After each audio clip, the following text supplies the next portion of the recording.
Last class में हमने किया था प्रबंध प्रक्रिया का में संगठन, नियोजन और संगठन हम लोगों ने कर लिया। अब नेक्स्ट पॉइंट है क्रियान्वयन। क्रियान्वयन किसी भी योजना को हम खूब अच्छे से प्लान कर लेते हैं, खूब अच्छे से हम उसको विभाजित भी कर देते हैं, सबको कार्य भी बता देते हैं, पर जब तक हम कार्य नहीं कर लेते या जब तक हम उसको कार्य करने में नहीं डालते तब तक उसका सब कुछ करना बेकार है। तो क्रियान्वयन जो है वो बहुत ही इम्पोर्टेंट है। और क्रियान्वयन हम कैसे करते हैं, उसमें हमें सबसे पहले तो समय को निर्धारित करना चाहिए कि कितने समय में हम कौन सा कार्य कहाँ तक कर लेंगे।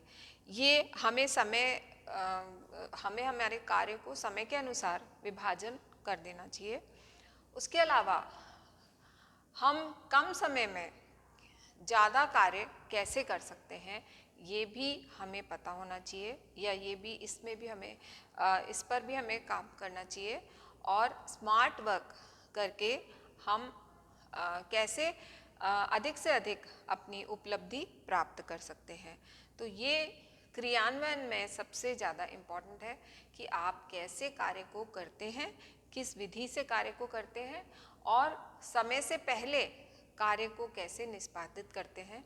ये सारी चीज़ें क्रियान्वयन में आती हैं। और स्मार्ट वर्क आप कैसे करते हैं, जितना आप स्मार्ट वर्क करेंगे उतना ही आपकी उपलब्धि अच्छी होगी, उतना ही आपको सक्सेस प्राप्त होगी।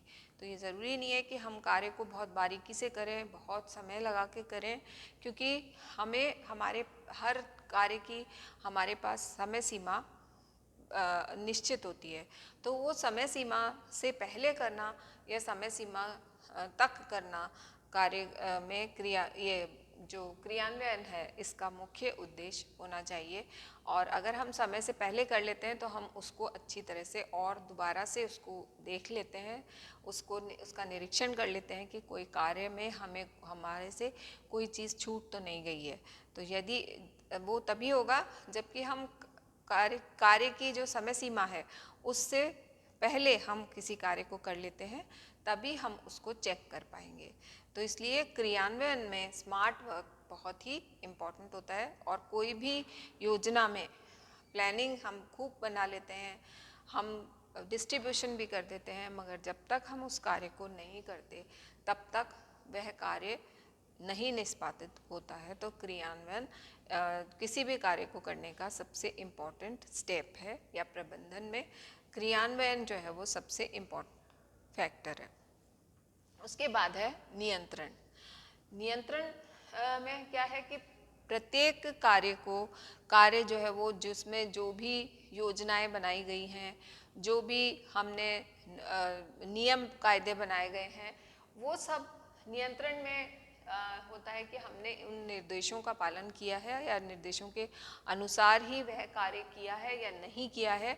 और यदि नहीं किया है तो वहाँ उस कार्य की दुर्बलताएं और त्रुटियों को हम पहचानें और उसके बाद हम आगे वो चीज़ रिपीट नहीं हो उसका भी ध्यान रखें। तो ये नियंत्रण के अंतर्गत आता है।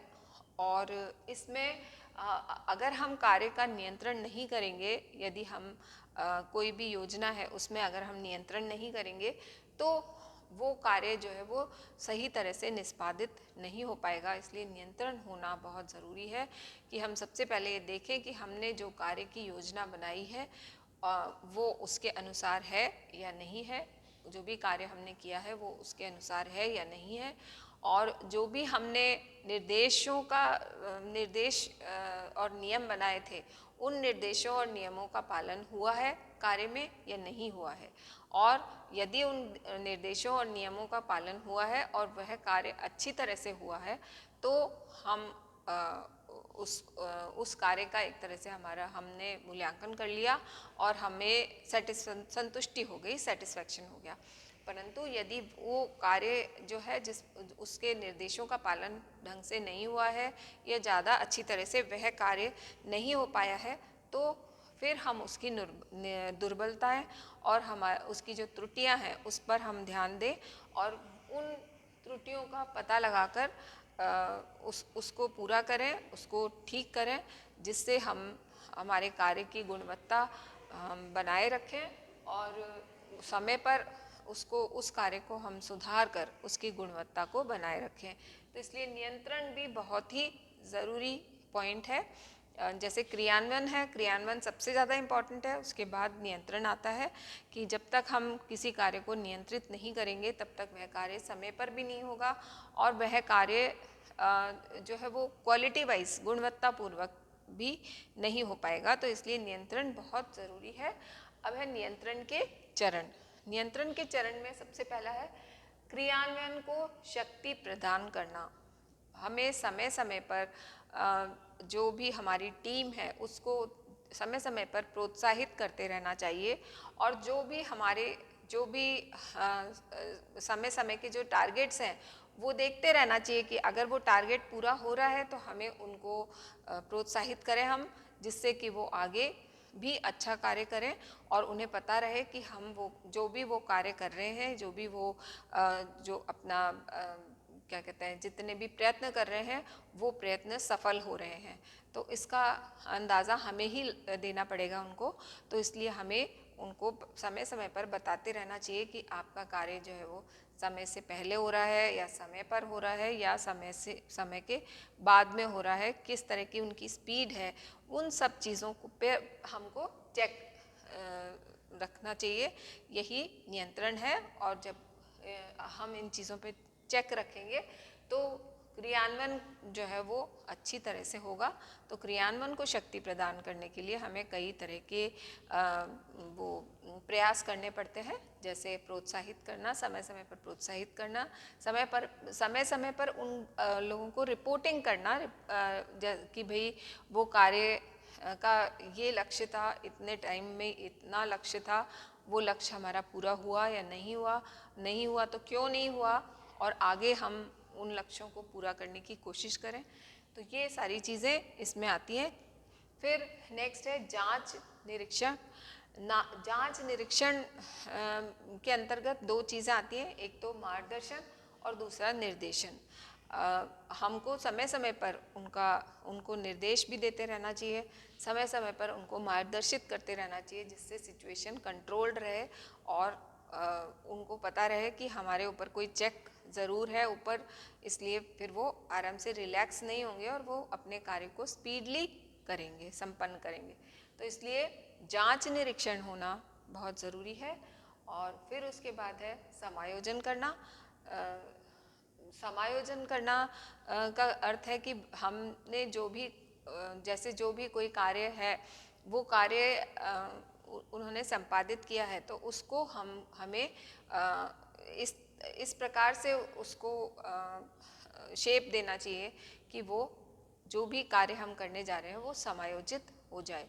तो इसलिए उसको समायोजित करना, जैसे कोई कार्य अगर गलत है तो हमें उसको सही तरीका बताकर उसको ठीक कराना, जिससे वो कार्य जो है वो क्वालिटी वाइज सही रह सके।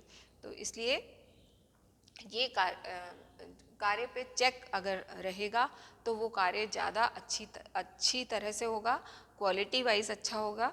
और अगर उसमें कोई सुधार करने की आवश्यकता होगी, जैसे समायोजन करने में हम ये भी देखते हैं कि अगर कोई कार्य में सुधार करने की ज़रूरत है तो हम उस कार्य को सुधार भी करवाते हैं, तो जिससे कि वो कार्य जो क्वालिटी का हमने एक्सपेक्ट किया था, जो हमारा उद्देश्य था, उस उद्देश्य की पूर्ति कर सके।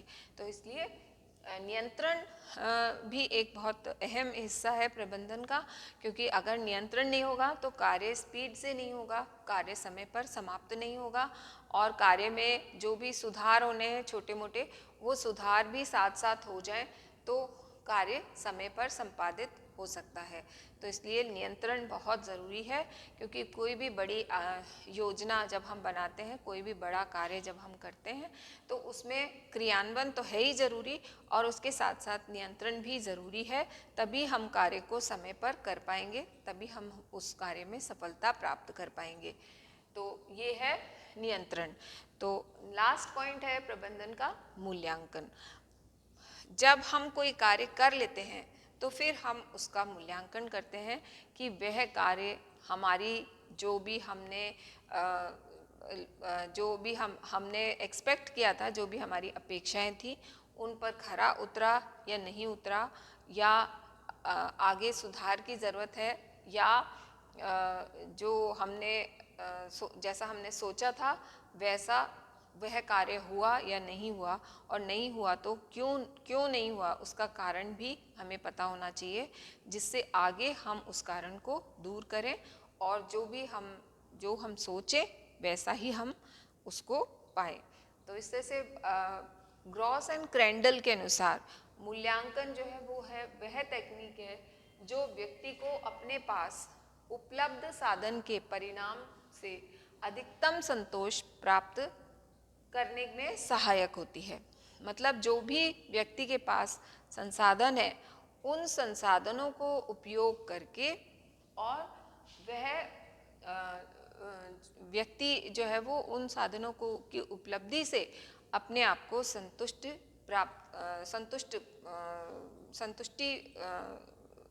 प्राप्त होती है उसको अपने आप में। तो ये एक बहुत बड़ा पॉइंट है, बहुत बड़ा फैक्टर है। और अब है मूल्यांकन के प्रकार। मूल्यांकन के मुख्यतः दो प्रकार होते हैं, एक तो सापेक्ष और एक निरपेक्ष। सापेक्ष में हम तुलनात्मक अध्ययन करते हैं, जो हमारे पहले के लक्ष्य थे, जो हमारे वर्तमान के लक्ष्य हैं, और इसके अलावा परिवार के जो लक्ष्य हैं और व्यक्ति में कार्य क्षमता है, किस प्रकार की कार्य क्षमता है, इन सब को देखते हुए हम उसका अध्ययन करते हैं और मूल्यांकन करते हैं। तो ये जो मूल्यांकन है, ये मूल्यांकन सापेक्ष मूल्यांकन कहलाता है। इसमें हम तुलनात्मक अध्ययन करते हैं कि व्यक्ति के पहले क्या लक्ष्य रहे हैं, पूर्व में वो किस प्रकार का कार्य किया है उन्होंने, और उनके क्या लक्ष्य थे, वर्तमान में वो लक्ष्य से ये लक्ष्य जो है वो उनमें कितना डिफरेंस है, और वर्तमान में उनके क्या लक्ष्य हैं। क्योंकि जनरली ये होता है कि हम जो भी कार्य करते हैं, यदि हमें उसमें सफलता प्राप्त होती है तो दूसरा कार्य जो हम करते हैं उसमें भी सुधार करना चाहते हैं, उसमें ज़्यादा उस कार्य को ज़्यादा अच्छा करना चाहते हैं।